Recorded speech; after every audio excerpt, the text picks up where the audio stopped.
You're tuned in to More Living with Jim Brogan, broadcast live from the Brogan Financial Studios at News Talk 98.7, where old-fashioned values, expert knowledge, and genuine understanding come together to give you the retirement straight talk you deserve. Jim's a former National Advisor of the Year recipient and a financial educator, and he's here today to talk about how you can live out the best years of your life. Jim and the Brogan Financial team have been helping retirees and pre-retirees across the Southeast for over 20 years in their pursuit of financial independence. You can reach them during the week at 865-862-6800. So sit back, relax, and get ready to learn, because More Living with Jim Brogan starts now. Hello, East Tennessee, and welcome to More Living with Jim Brogan, where it's all about living the best years of your life your way. You're listening to News Talk 98.7 WOKI. Some important changes may be underway for the currencies of the world as well as here in the United States.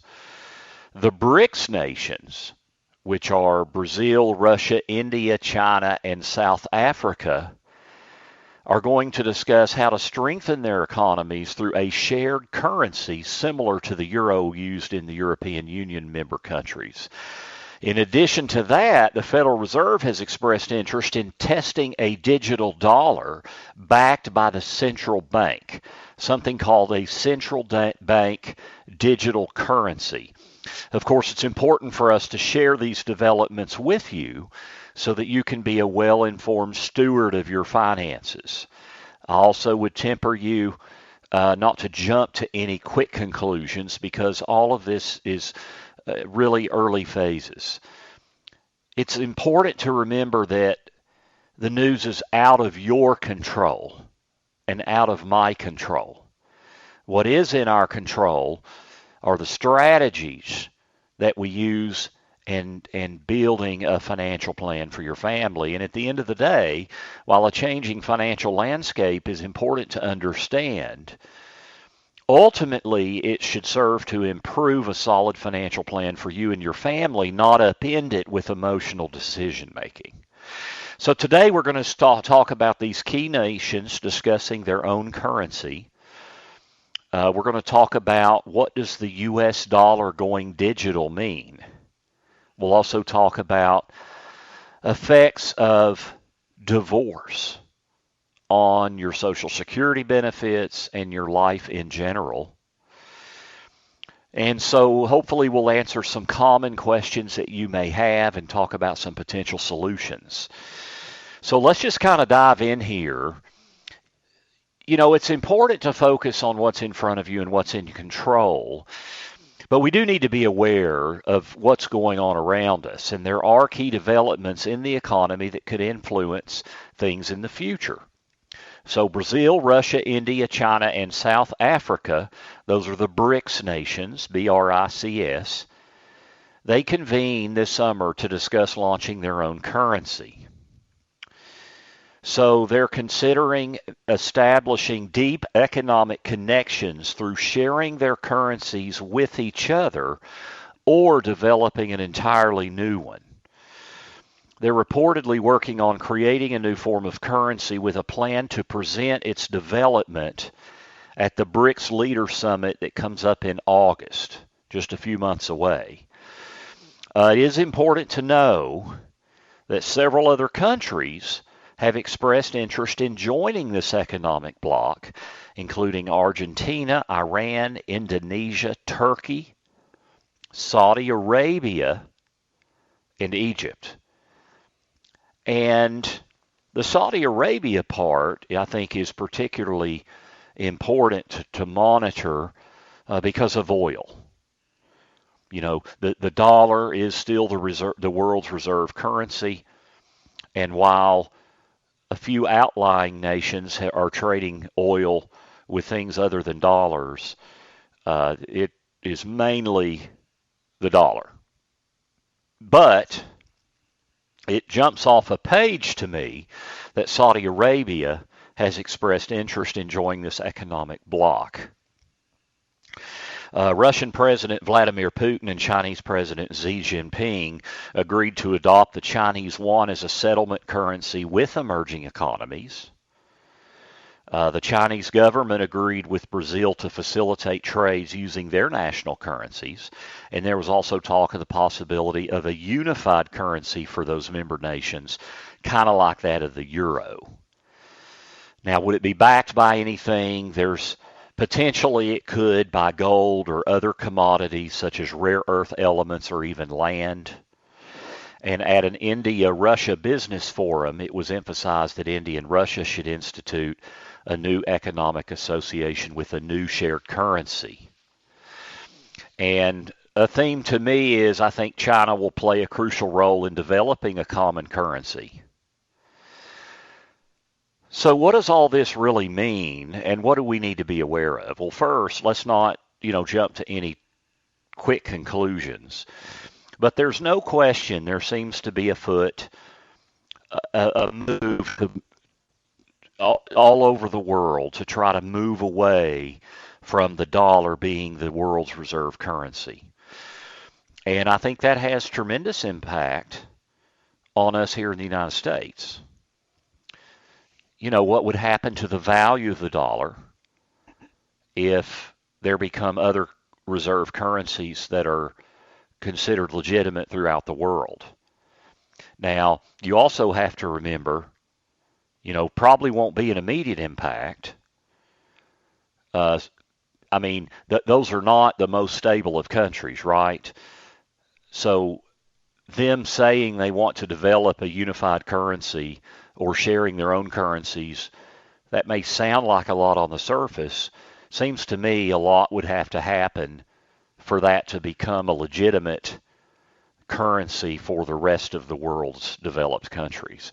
So I just think, it's not going to have a real immediate impact, but it is something we need to watch and be aware of. It might mean a weaker U.S. dollar in the future, and if that happens, we'd see probably increasing inflation. Could also empower and embolden rival economies. It might help foreign investment leave the United States.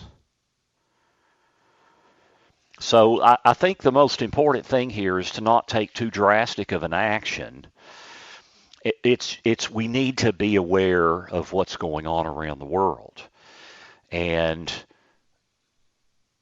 what is the potential impact down the road? So,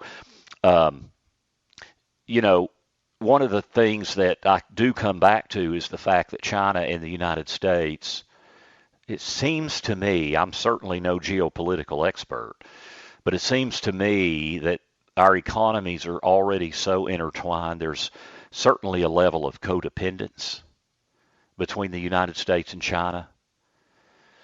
China cannot afford for the dollar to just collapse. They're way too invested in it. Now, could they do some things to gradually cause the dollar to decline and have an alternative currency system evolve? Well, sure. But that's not going to happen overnight. So it just has to be monitored. Ultimately, your financial plan, if well constructed, is built to withstand all sorts of adverse economic effects. It was interesting. I was visiting with someone a couple of weeks ago, and they said, Jim, it was someone coming into my office for the first time, and he said, Jim, I just feel like, things are going to go really bad around, with everything going on around the world in the United States. I know most of us are frustrated with Washington. I said, well, I thought, well, let's think about the last 16 or 17 years. We've been through the Great Recession, which is the worst economic downturn since the Great Depression.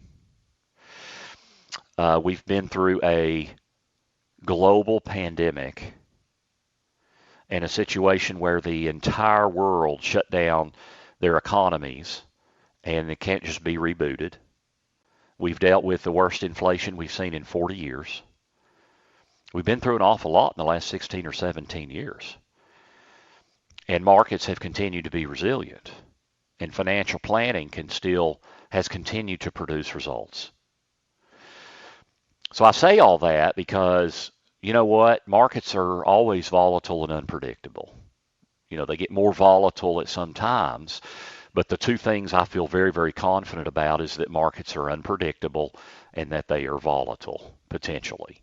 Right now there are a lot of ingredients in the bowl, if you will, that could lead to a good bit of volatility in the markets.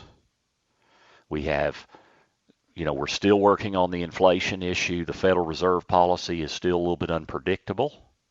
Market still doesn't know what to make of that. We've got corporate earnings estimates being consistently lowered throughout the first part of this year.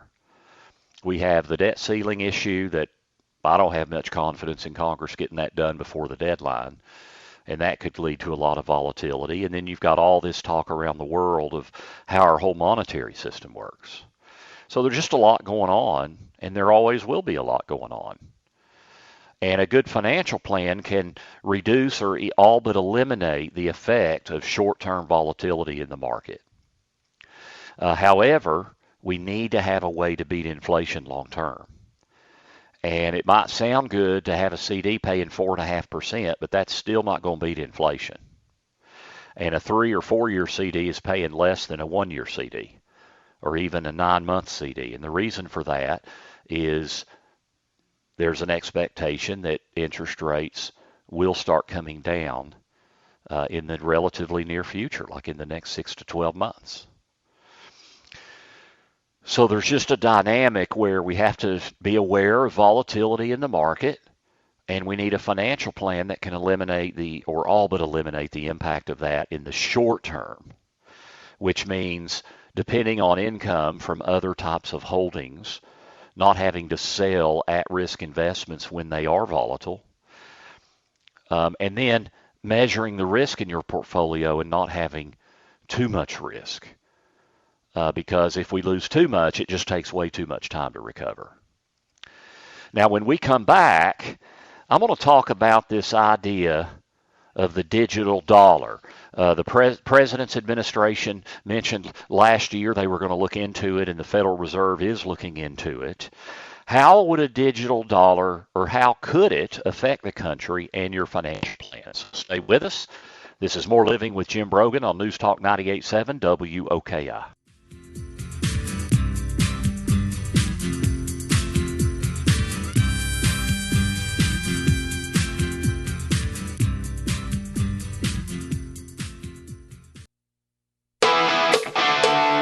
Welcome back to News Talk 98.7's Brogan Financial Studios, where Jim Brogan is coming to you live with important news and advice to help you achieve your dream retirement. Get ready to learn and live. Here's your host, Jim Brogan. Welcome back to More Living here on News Talk 98.7 WOKI. I'm Jim Brogan. We're with you every Saturday, 9 to 10 a.m. and again 3 to 4 p.m. University of Tennessee has their next class through their Lifetime Learning Center, Adult Education. I'm teaching on May the 2nd. It is a one-night class, Retirement Income Planning.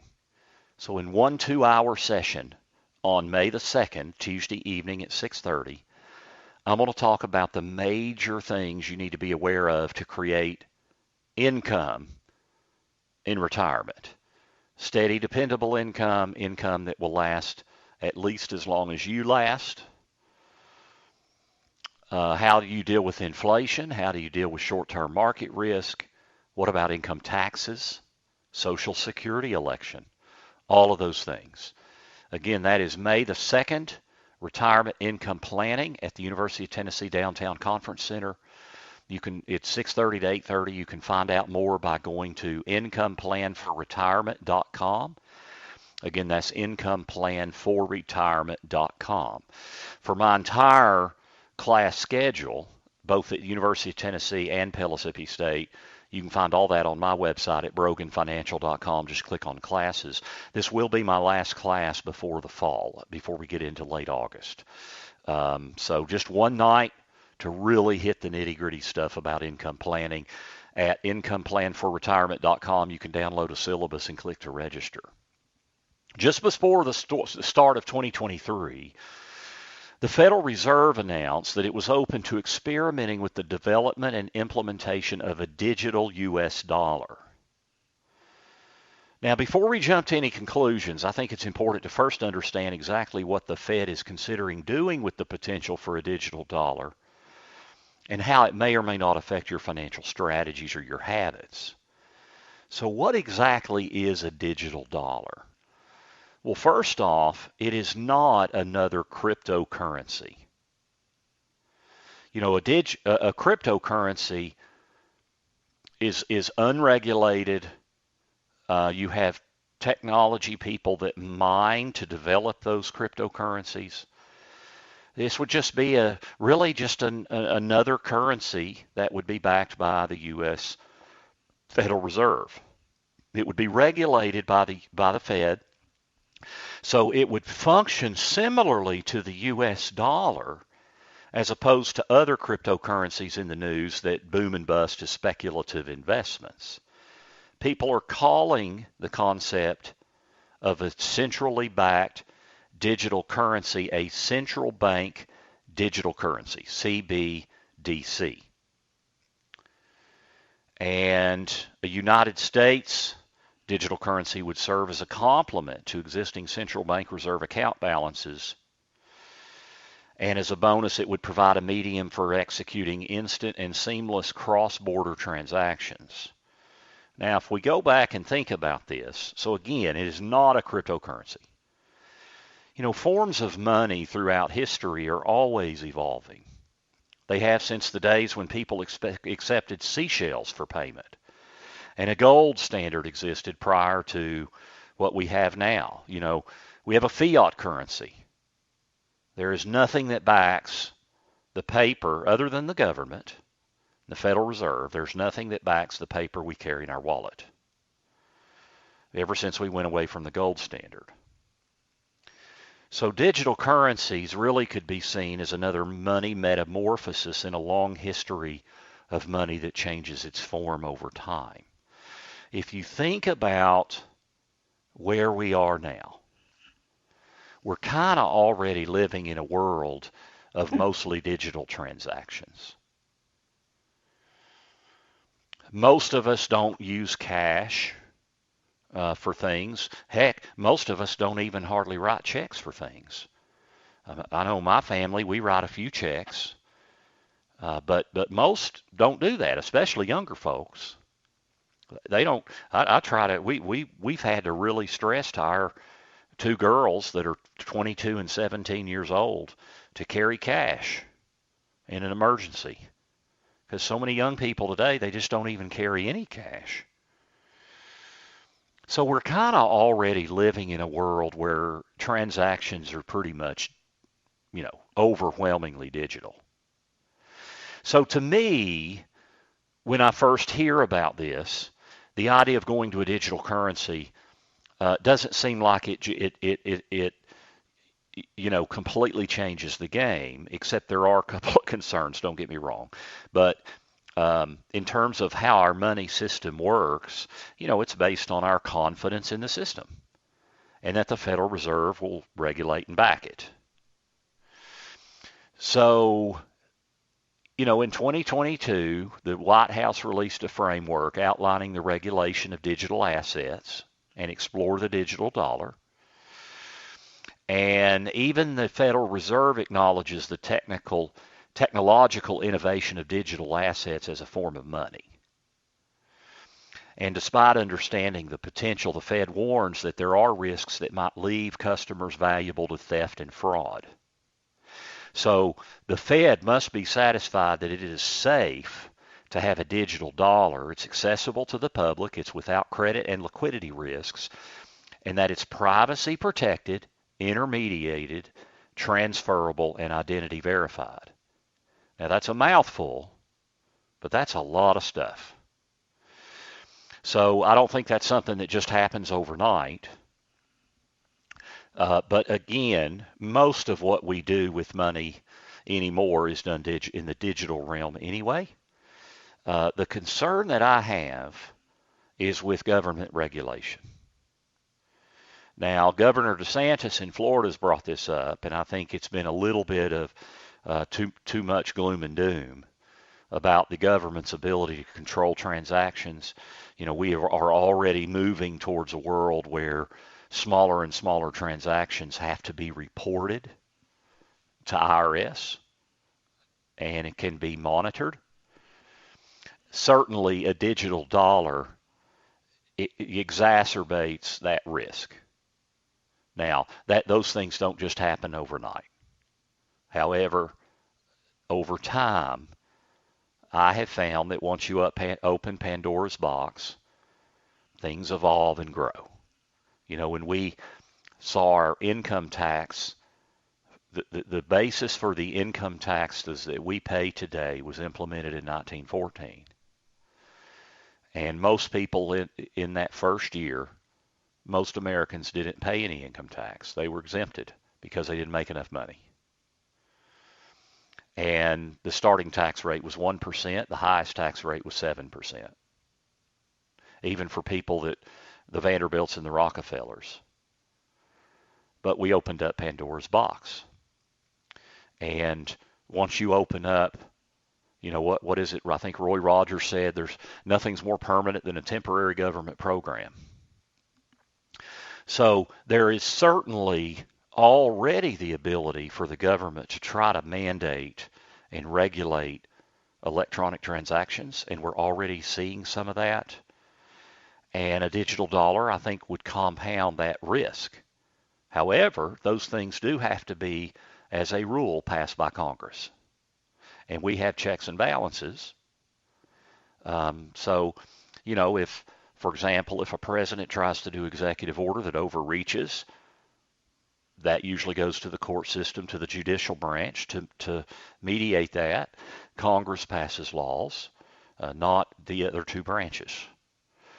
So, I think this is yet to be played out, but we know that things have been moving for a long time to more and more of a digital world with the way we spend money, and it is already pretty much there. The government regulating a currency in digital form doesn't seem a whole lot different than where we are now in terms of our spending money, but it does open up, I think, a can of worms for the government to be able to do more regulation, more monitoring, and maybe even restrictions. So I do think we have to be careful. This, along with the alternative currency system with Brazil, Russia, India, China, and South Africa, the BRICS countries that I talked about in the first segment, are all things to monitor. But also, don't jump to too many quick conclusions and don't overreact. Over the history of our world, our monetary systems have always evolved as our societies have evolved. So it just, again, is something we need to be aware of. I would add that, it creates an opportunity for more volatility and unpredictability. Personally, the effect of the digital dollar being researched, as well as the BRICS countries researching a collaboration of a currency, to me, those are far enough off where it'd be unlikely for those to have any kind of short economic volatility effect right now. Now, I could be wrong, but we should always remember markets inherently, as I mentioned earlier, are volatile and they're unpredictable. So that's where the financial plan comes into play. We can't control what goes on. We can't control what other countries do. We can't, there's a lot beyond our control. What we can do is plan for risks to retirement income and wealth preservation and wealth accumulation. So we can plan for all those things very effectively. And remember, I said over the last 16, 17 years, think of the major significant challenges we've had with the Great Recession, with the pandemic, with a stagnant economy for a lot of those years, a economic shutdown and a rebooted economy, the worst inflation in 40 years. Yet we have seen our clients, certainly, be very, very successful in their planning over the last 16, 17 years. So I think with good planning, you can handle these risks to your financial security. When we come back, we're going to talk about spousal implications, both as a spouse with things like Social Security. We're also going to talk about opportunities for a spouse. On the investment side, we'll also talk about the effects of divorce on your retirement plans. So stay with us. You're listening to More Living with Jim Brogan here on News Talk 98.7 WOKI.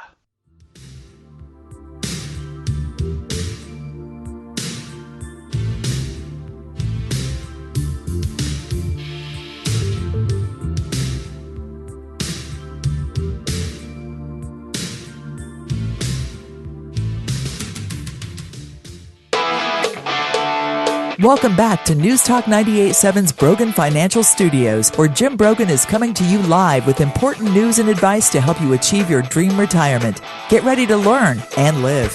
Here's your host, Jim Brogan. This is More Living with Jim Brogan, where it's all about living the best years of your life your way. We're with you every Saturday here on News Talk 98.7 WOKI, 9 to 10 a.m. and again 3 to 4 p.m. You can catch all of our shows podcast. You can go to Spotify and Apple Podcasts. Just type in More Living. We also keep all our shows podcast on our website. If you go to broganfinancial.com and click on radio, you can stream all of our shows, as well as our dollars and cents segments, our retirement minutes, and everything. So our goal here is to bring you great information so you can make informed and prudent decisions that can impact the quality of your life for the better as you age. Now, when we grapple with the larger questions of fiscal policy and changes in the financial landscape, it's important to still remember the whole reason your money concerns matter to you, typically your family's financial security. So I think it is crucial to discuss some of the key financial strategies to be aware of if you're married and have a spouse, or if you're divorced.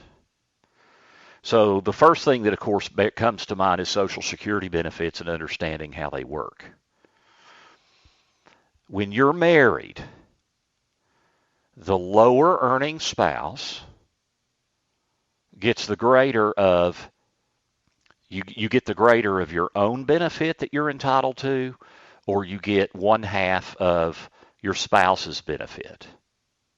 So when Social Security calculates your benefit, they look at your highest 35 years of earnings. Now, that's inflation adjusted, so money you made in the 1980s is adjusted for inflation. But they look at the highest 35 years of earnings. In order to qualify for benefits on your own record, you have to have at least 40 quarters, so 10 years. You have to work in at least 40 different quarters or 10 years in order to establish your own benefit. So that's important if two spouses, if one of you worked primarily in the home for a long time, or there was a big discrepancies in pay rate. That's a very important consideration, because the spouse with the lower earnings record, the lower Social Security base, you get the greater of your benefit or one half of your spouse's benefit. Now, in order to draw that one half spousal benefit, however, your spouse has to be drawing the benefit. So I'll use my wife and me as an example. Dee Dee is my vice president of operations, does an incredible job. She spent many of her years working primarily in the home. So for a lot of those 35 years, she was either working part-time or, usually working part-time, doing music, education, teaching, that kind of stuff. And she doesn't have a high earnings base, so she'll get half of my benefit. But for her to get half of my benefit, I have to be drawing. And it's half of the benefit, but you have to understand how that works. My full retirement age is 67, as is Dee Dee's. If you're born before 1955, your full retirement age is 66. And then every year starting in 1955 through 1959, every year adds 2 months. to your full retirement age. So if you were born in 1955, your full retirement age is 66 and 2 months.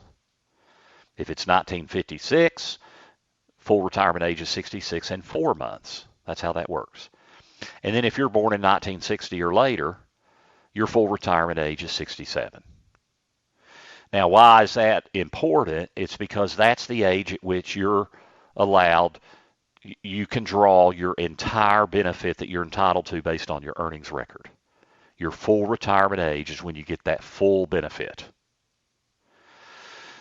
And there's no earnings test once you reach full retirement age. So it doesn't matter if you're working, how much money you earn, you get your full benefit.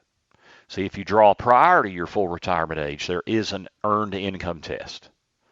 So earnings from wages or self-employment income, if you make more than about $21,000, $22,000, you don't want to file because you'll have to give most of your, if not all, your benefits back. So if I use me and my wife as an example, my full retirement age benefit is 67, as is hers. What that means is when I'm 67, whatever my benefit is, she would get that if she draws when she is 67. If I draw at 67, I'm 2 years older than she is. If she goes ahead and draws at 65, it's not going to look like half because she's drawn her benefit early, and there's a discount to how much she draws. So the half means she gets half, when she's full retirement age, she gets half of my benefit that's calculated at my full retirement age, but I have to be drawing in order for her to get that spousal benefit. So that can certainly affect your Social Security election. I like to say that Social Security election is the most important election you'll vote on in retirement. It is crucial. The whole idea of Social Security is to fund 30 to 40% of your income in retirement. Now, for some people, that's higher than that. For a lot of people, it's lower than that. But that's kind of what the averages look like. But there's so many options on how you draw benefits, how it affects your spouse. What about widow benefits? When one spouse dies, the surviving spouse gets the higher of the two benefits. But then only gets one, not both, right? So if I died first, my wife would then step up to my benefit. It no longer matters when she drew her benefit, she gets my benefit. So if I waited, to use an extreme example, if I waited to 70 and she drew at 62, so she's got a reduced benefit, if I die first, she's going to get my full benefit, that my age 70 benefit. It doesn't matter anymore that she drew at 62. So see, that can always have an impact as well. We've got to think about all of those things. Now, divorced spouses have the same kind of benefit rights as a spousal benefit if you were married for at least 10 years. That's the qualifier.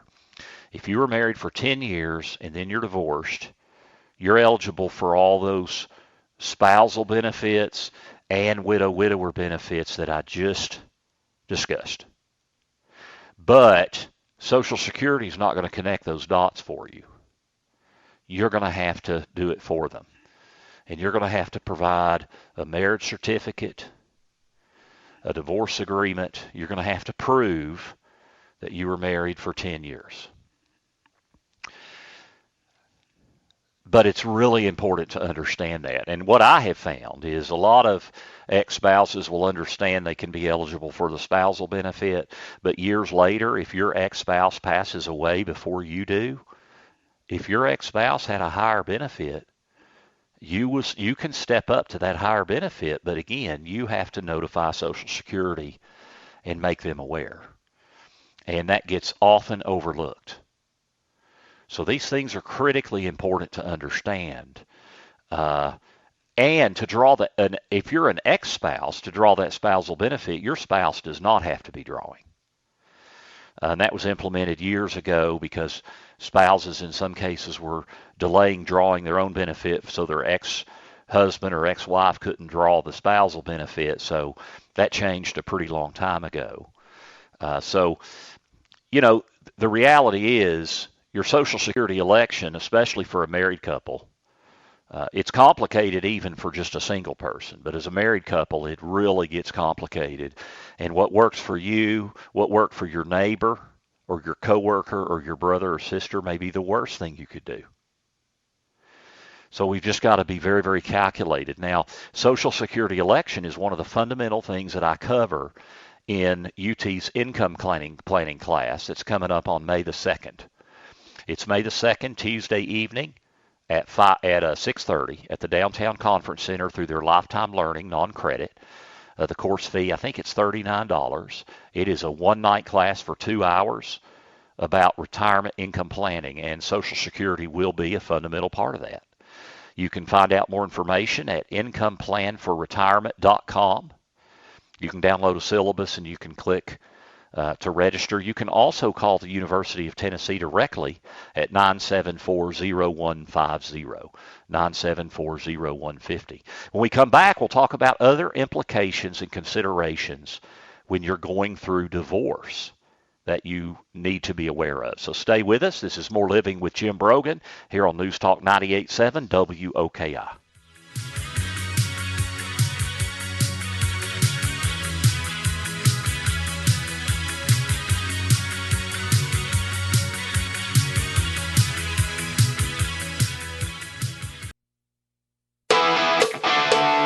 Welcome back to News Talk 98.7's Brogan Financial Studios, where Jim Brogan is coming to you live with important news and advice to help you achieve your dream retirement. Get ready to learn and live. Here's your host, Jim Brogan. Thanks for tuning in this week to More Living here on News Talk 98.7 WOKI. If you missed part of this, you can catch us again 3 to 4 p.m. We're with you every Saturday. You can also catch all of our podcasts online, broganfinancial.com. Click on radio. Also, Apple Podcast and Spotify. You can download and listen to our podcasts of all of our shows. Divorce is a very difficult process in many ways, but it can be an important part of maintaining your mental and emotional health.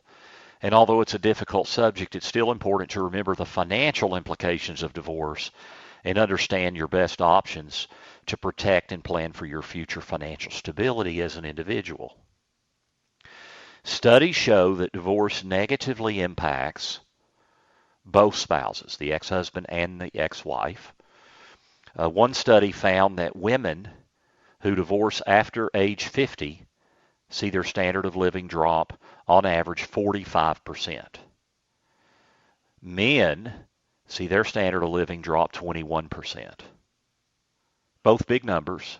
Certainly women are impacted more than men. Now, there are steps you can take when going through divorce and afterwards to help ensure your financial well-being. So it's important to look at all these factors. Okay. Now, one of the things that you have to look at, just like an estate plan, it can get messy when you try to split your life down the middle. You know, the number of dependents you may be responsible for or may legally claim could change. The taxation of alimony payments, the rules for who pays those taxes has changed. Joint bank accounts may have to wind down, and there will be a need for new bank accounts to hold the funds that were once held in your joint account.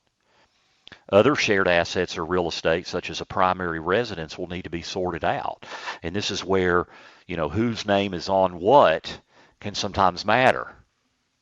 Also understanding the rules and the laws. You know, Tennessee does not, in the Tennessee Code, does not offer a lot of protection and rights for spouses.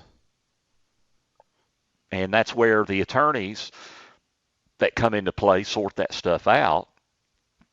And usually things are kind of split down the middle. But the law doesn't say necessarily that has to happen. Now, 401k plans, notably, are protected for the spouse. So Those have to be agreed on in a legal proceeding, and under ERISA law, the Employment Retirement Income Securities Act, passed in the 1970s. It provides automatic spousal protection. Now, 403Bs are not covered by that. So it is extremely important to understand the rules and the laws, whose name is on what, and who are the beneficiaries. And that all of that stuff be negotiated appropriately. Now, one of the most common mistakes and problems I see is looking at the dollar figure of various accounts or assets and dividing things up different ways, like, oh, you keep the IRA, I'll keep this investment account. Because what you have to keep in mind is the future taxation of those accounts. If I have an investment account that's not in an IRA, many, if not most of the income taxes on that money has been paid. So if I were to cash it in and use that money, not all of it would be taxed. Only some of it, maybe a small piece, depending on the tax efficiency of your investment plan. But if I have an IRA, that IRA has not been taxed. So it's not worth, if I have $100,000 in my IRA, it's not worth $100,000 to me. I have to pay the income tax. Now, a Roth IRA is tax-free. I own all of it. But then you've also got to look at how old are you? Are you 59 and a half yet? Now, the good thing is, if a retirement account asset is divided and split off, like if you split them in half, even if you're not 59 and a half, the spousal part of that can be accessed prior to 59 and a half without a tax penalty, as long as it stays. It's called a quadro election, Qualified Domestic Relations Order. It comes from a court of law, and as long as it stays as a quadro, it can be accessed with no tax penalty. However, if you roll that into your own IRA, which is an option for you, if you roll it into your own IRA, you lose that access pre-59 and a half. So it's just important to understand all the rules. I've had people come into my office that had recently gotten divorced and were under 59 and a half years old. Their professionals didn't understand the implications of a quadro versus putting it in their own name. And if they want that money before 59 and a half, they're going to have to pay a tax penalty. So it's just super important to understand all this. It's also important to understand that when you start dividing up assets, one asset that you own may be not worth the same as another asset that you own, due largely to tax implications. You also need to think about the impact of life insurance. Who are the beneficiaries? A lot of times in a spousal, in a divorce agreement, a lot of times that needs to be worked out, that if the higher earning spouse, that's now an ex-spouse, died prematurely, if they're paying you alimony or child support, you need to make sure that that income is protected in the event of your ex-spouse's untimely death. So that's all got to be worked out and negotiated. So it's just very important to not only have legal assistance when you go through divorce, but also have financial guidance and support to make sure that everything is equitable and that you make wise decisions to protect your future. Unfortunately, divorce, as I mentioned earlier, has a huge financial implication for both men and women. And so those things can't be handled lightly, both from the legal side and from the financial planning side. Thank you for tuning in this week. We've discussed your wealth, because greater wealth provides for more living so you can live the best years of your life your way. Thank you to Riley for engineering the show. Thank you to Jill for helping produce the show. Do check out my next class. It's through the University of Tennessee, Retirement Income Planning. You can go to incomeplanforretirement.com to learn more about this class. It's coming up on May the 2nd. Tuesday evening at 6:30, a one-night, 2-hour class. Again, incomeplanforretirement.com. Thanks for tuning in this week. Have a blessed weekend. This is More Living with Jim Brogan, only on News Talk 98.7 WOKI. The views expressed by Jim Brogan and his guests are not that of Cumulus Media. Any discussion of financial, legal, and tax planning strategies is not intended to be individualized advice and is general in nature. Always consult with your advisor for advice specific to your needs. This program's content does not represent a recommendation of any particular security, strategy, or investment by Jim Brogan or Brogan Financial Incorporated.